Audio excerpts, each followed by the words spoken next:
Hello, जय हिंद सभी को। स्वागत है आप सभी का पुनः आज के इस न्यू वीडियो में, जो कि ग्रेट पर्सनालिटी, जो कि पर्सन्स विद डिसेबिलिटीज से रिलेटेड है, जो डिफरेंटली एबल्ड पर्सन होते हैं, उसका ये दूसरा वीडियो है। और दूसरे वीडियो में हम जानेंगे अबाउट स्टीफन हॉकिंग। इनसे रिलेटेड हम पूरी जानकारी प्राप्त करेंगे, जो कि आपके स्पेशल एजुकेशन से संबंधित किसी भी एग्ज़ाम के लिए बहुत ही उपयोगी है। कहीं ना कहीं ऐसे सवाल पूछ ही लेता है इनसे संबंधित, इनकी डिसेबिलिटी, इनकी जो प्रसिद्धि है या फेमस किस लिए हैं, ऐसे बहुत सारे सवाल। और ये तो वैसे भी एक बेहतरीन साइंटिस्ट माने जाते हैं, जो कि डिफरेंटली एबल्ड होते हुए भी। तो चलिए जानते हैं, पूरी जानकारी लेते हैं इनसे संबंधित, कोशिश करते हैं। स्टीफन हॉकिंग, ये देख रहे होंगे, इनकी इमेज है। इनका जन्म 8 जनवरी 1942 को ऑक्सफोर्ड, इंग्लैंड में हुआ था।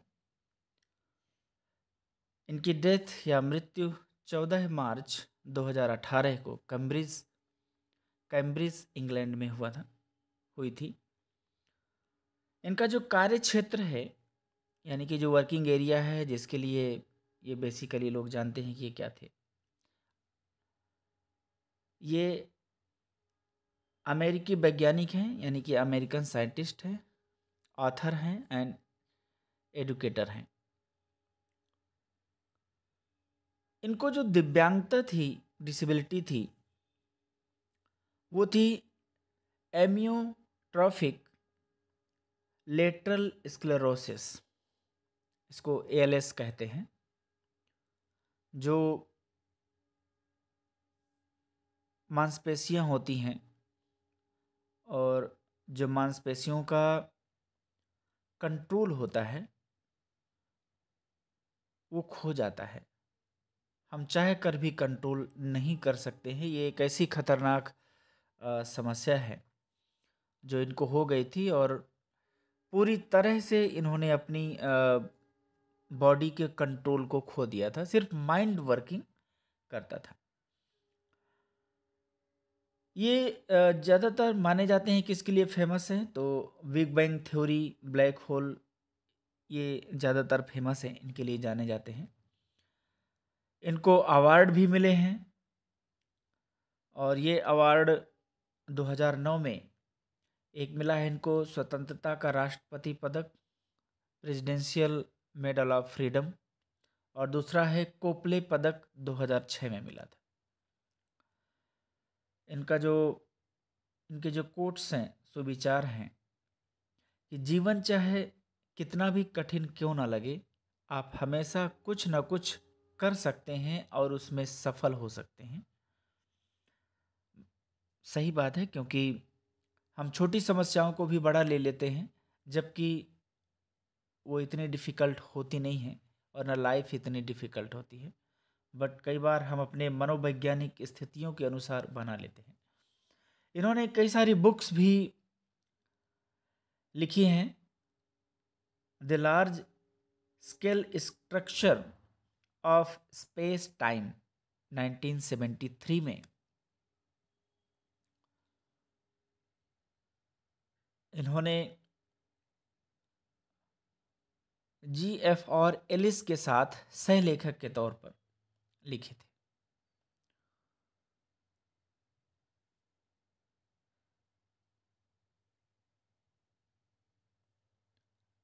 दूसरी है सुपर स्पेस और सुपर ग्रेविटी, सुपर स्पेस और सुपर ग्रेविटी, 1981 में।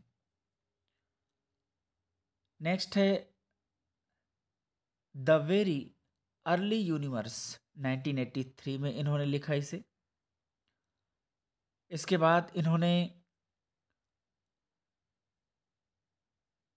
ए brief history of time from the big bang to black holes, यानी कि समय का संक्षिप्त इतिहास बिग बैंग से ब्लैक होल तक, इन्होंने और भी लिखे हैं। जो कि the universe in a nutshell 2001 में, जिसको संक्षेप में ब्रह्मांड कहते हैं, इस नाम से लिखी है। और एक है समय का एक संक्षिप्त इतिहास 2005 में ए brief history of time. And next है द ग्रैंड डिजाइन 2010 में लियोनार्ड म्लोडिनो के साथ सहलेखक में। इनका जीवन देखते हैं। इनका जो पूरा नाम है स्टीफन विलियम हॉकिंग है। ये अंग्रेजी सैद्धांतिक भौतिक विज्ञानी, जिनके ब्लैक होल के विस्फोट का सिद्धांत, सापेक्षता सिद्धांत और क्वांटम यांत्रिकी दोनों पर आधारित था।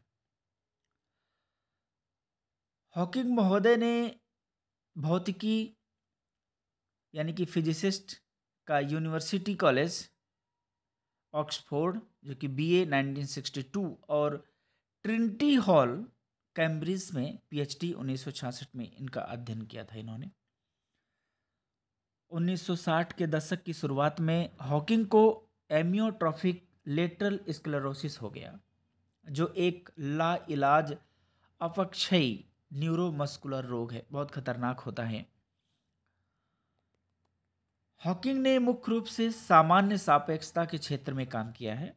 वह 1977 में कैम्ब्रिज में गुरुत्वाकर्षण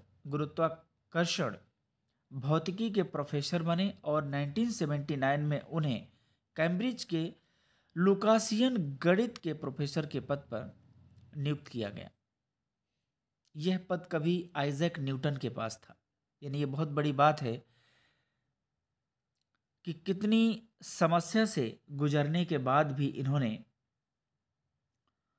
इस पद को इस काबिलियत के आधार पर हासिल किया और मेंटल स्थिति बहुत मजबूत थी।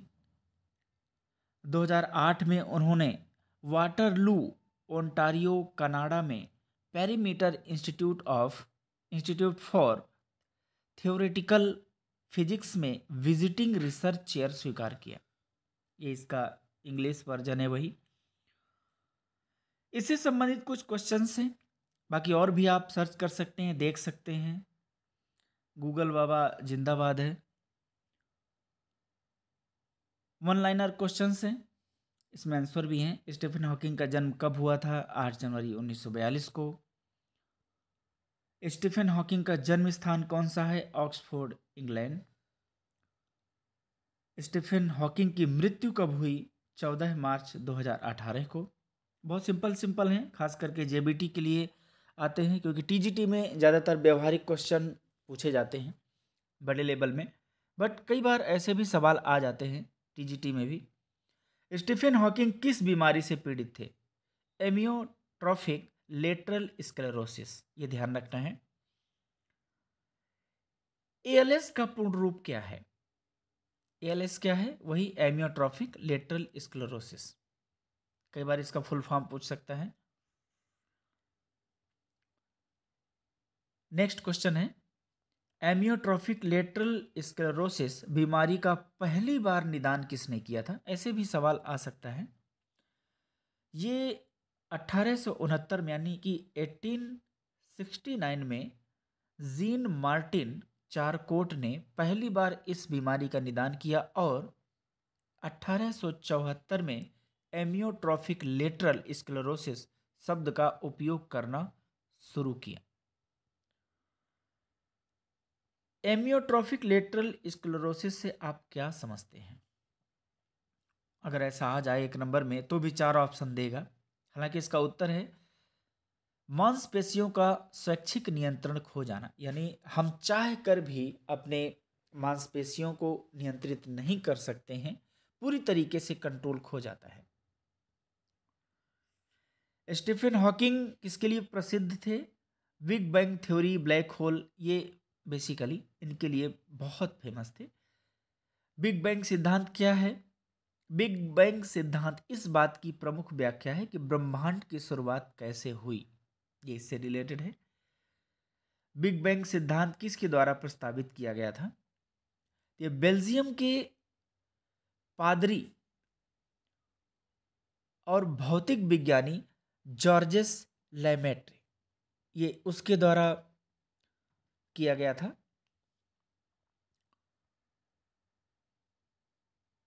ये जो जॉर्जेस लेमेट्रे ने किस वर्ष बिग बैंग सिद्धांत का प्रस्ताव रखा था? 1927 में, 1927। ब्लैक होल क्या है? ब्लैक होल अंतरिक्ष में एक ऐसा स्थान है जहां गुरुत्वाकर्षण इतना अधिक खींचता है कि प्रकाश भी बाहर नहीं निकल पाता। ये इससे रिलेटेड है। क्वेश्चन नंबर 13 है, नेक्स्ट है, यानी कि ब्लैक होल कैसे बनते हैं? ब्लैक होल तब बनते हैं जब कोई विशाल तारा अपने ही गुरुत्वाकर्षण के भार से ढह जाता है। नेक्स्ट है, हॉकिंग ने मुख्य रूप से डॉट डॉट के क्षेत्र में काम किया। सामान्य सापेक्षता यानी कि जनरल रिलेटिविटी पे भी काम किया है इन्होंने। अब सामान्य सापेक्षता क्या है? सामान्य सापेक्षता स्थान और समय के बारे में एक भौतिक सिद्धांत है और इसमें एक सुंदर गणितीय विवरण है।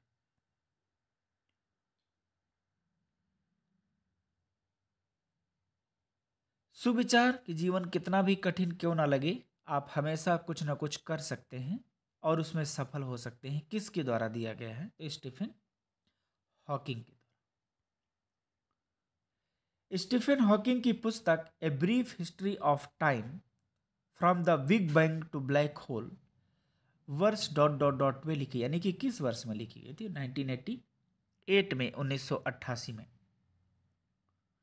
ये क्वेश्चंस थे कुछ स्टीफन हॉकिंग से रिलेटेड जो हो सकता है कि आ जाएं आपके एग्ज़ाम में। एक भी आ गया तो भी आपके काम आ सकता है। हम कोशिश करेंगे कि इस तरीके के और भी वीडियोज को जानेंगे। लगभग बहुत सारे इस क्षेत्र से संबंधित लोग हैं और साथ ही एमसीक्यूज भी बहुत जल्द निकलेंगी। आपका जो सिलेबस है चंडीगढ़ स्पेशल एजुकेटर का एंड जो अदर एग्ज़ाम होते हैं उनके लिए बहुत बेनिफिट होंगे। तो मिलते हैं नेक्स्ट वीडियो में, तब तक के लिए जय हिंद, वंदे मातरम।